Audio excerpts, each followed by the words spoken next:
إن الحمد لله نحمده تعالى ونستعينه ونستغفره ونعوذ بالله من شرور أنفسنا ومن سيئات أعمالنا. من يهده الله فلا مضل له ومن يضلل فلا هادي له، وأشهد أن لا إله إلا الله وحده ربي لا شريك له، وأشهد أن نبينا محمدا عبده ورسوله وصفيه من خلقه وخليله، صلى الله عليه وعلى آله وصحبه ومن سار على نهجه واقتفى أثره واستنى بسنته إلى يوم الدين.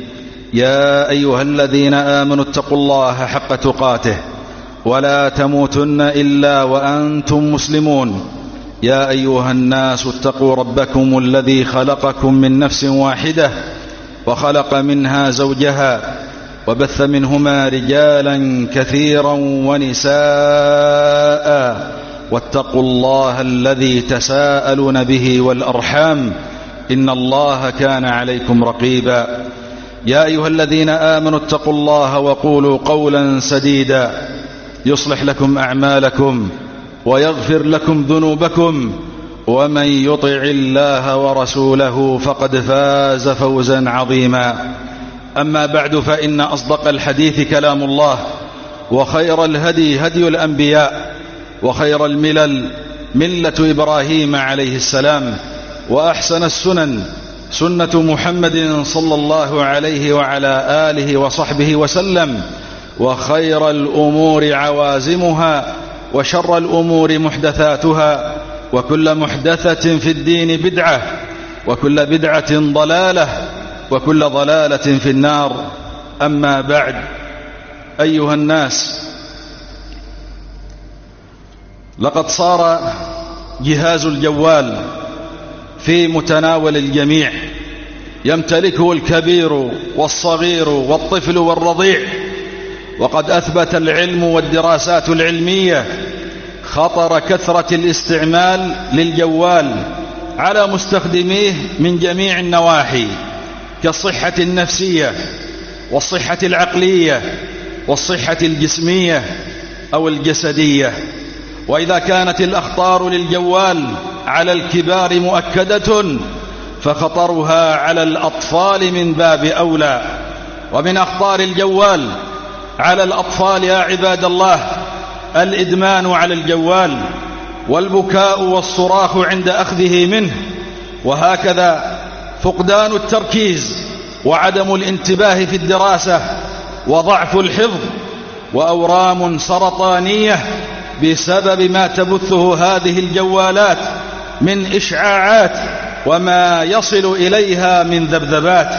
وهكذا يحصل للطفل عند كثرة استعماله للجوال انعزال الطفل عن العالم المحيط به، ويسبب مرض التوحد الذي يعاني منه الكثير من الأطفال في هذا الزمان. وهكذا يكتسب الطفل الذي يدمن على الجوال السلوك العدواني واضطراب النوم ومشاكل في فقرات الظهر والرقبة. ويشتد الأمر خطورة يا عباد الله على الأطفال بوجود ألعاب خبيثة تم تخصيصها للأطفال، يستطيع القائمون على تلك الألعاب، خصوصا إذا كان ذلك الجوال مرتبطا بالإنترنت، أن يتحكموا بالطفل عبر توجيهه إلى أمور لا تحمد عقباها. فهناك من ألعاب الجوال ما تدعو إلى الكفر والشرك بالله سبحانه وتعالى، كالدعوة أيضا إلى هدم الكعبة وتدنيس المصحف وكل ما هو مقدس عند المسلمين، حتى يتم فتح مراحل جديدة في هذه الألعاب الخبيثة. ومع مرور الأيام يفقد الطفل الغيرة على كل محترم ومقدس في الإسلام.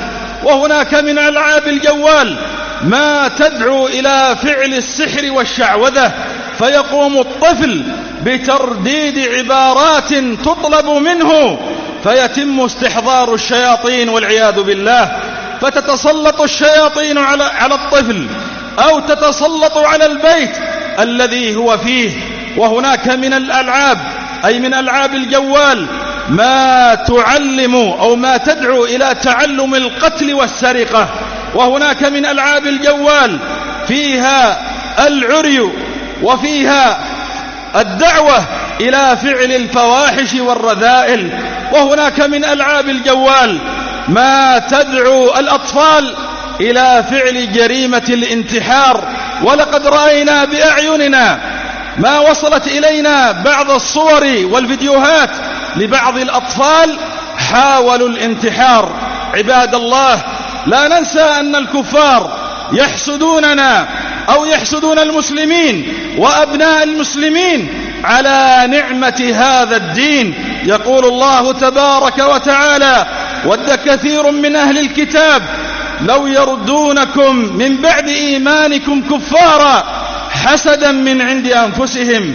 ويقول النبي صلى الله عليه وسلم: ما حسدتكم اليهود على شيء ما حسدتكم على السلام والتأمين، فهم يحسدوننا على نعمة هذا الإسلام وبما يأمرنا هذا الدين. نعم عباد الله، ويقول الله جل وعلا: ودوا لو تكفرون كما كفروا فتكونون سواء.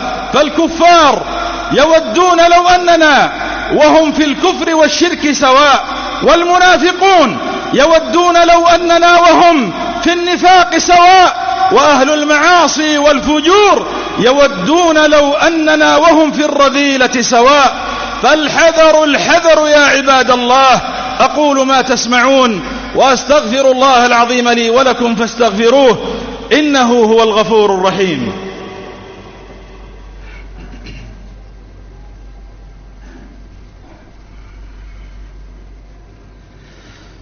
الحمد لله رب العالمين، وأشهد أن لا إله إلا الله وحده ربي لا شريك له، وأشهد أن نبينا محمدا عبده ورسوله صلى الله عليه وعلى آله وصحبه وسلم تسليما كثيرا. أما بعد، أيها الناس، لا ينبغي أن يقوم الجوال بمهام الأسرة في التربية، فقد صار الكثير منا وللأسف الشديد يسلم تربية أبنائه إلى الجوال فيتعلمون منه زبالات الأخلاق. والنبي صلى الله عليه وسلم يقول: كلكم راع ومسؤول عن رعيته. سيسألنا الله تبارك وتعالى عن أبنائنا وعن تربيتنا لهم. وإن كان ولا بد من إعطاء ولدك الجوال فليكن تحت نظرك ورقابتك له، أو هناك تطبيقات للرقابة الأبوية يستطيع من خلالها الوالدان مراقبة الجوال الذي يستخدمه الطفل دون أن يشعر من جوال آخر. وإن كان لا بد من إعطاء ولدك الجوال فليكن في وقت مخصص ومحدد، فالطفل من حقه اللعب والحركة والرياضة التي تقوي بدنه وتقوي صحته العقلية والجسدية. أما أن يكبت هذا النشاط بالجوال فمعناه أننا نعرض الطفل للأمراض الفتاكة والخطيرة كداء السكري وأمراض القلب وتدمير جهازه العصبي. اللهم اصلح أحوال المسلمين يا رب العالمين، اللهم اصلح أحوالنا يا رب العالمين. اللهم اجعل هذا البلد آمنا مطمئنا وسائر بلاد المسلمين. اللهم من أرادنا وببلادنا سوءا اللهم فأشغله في نفسه واجعل تدبيره تدبيرا عليه يا قوي يا عزيز. اللهم اغفر للمسلمين والمسلمات والمؤمنين والمؤمنات الأحياء منهم والأموات. وصلى اللهم وسلم على عبدك ورسولك محمد وعلى آله وصحبه وسلم، والحمد لله رب العالمين.